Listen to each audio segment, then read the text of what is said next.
وننزل من القرآن ما هو شفاء ورحمة لا إله إلا الله.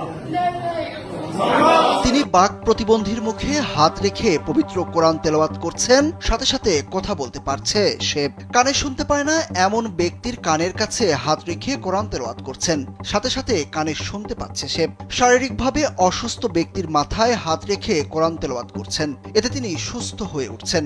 সম্প্রতি এমনই কিছু ভিডিও সামাজিক যোগাযোগ মাধ্যমে ছড়িয়ে পড়েছে। নেটিজেনরা এটাকে পবিত্র কোরআনের অলৌকিক শক্তি হিসাবে বর্ণনা করছেন।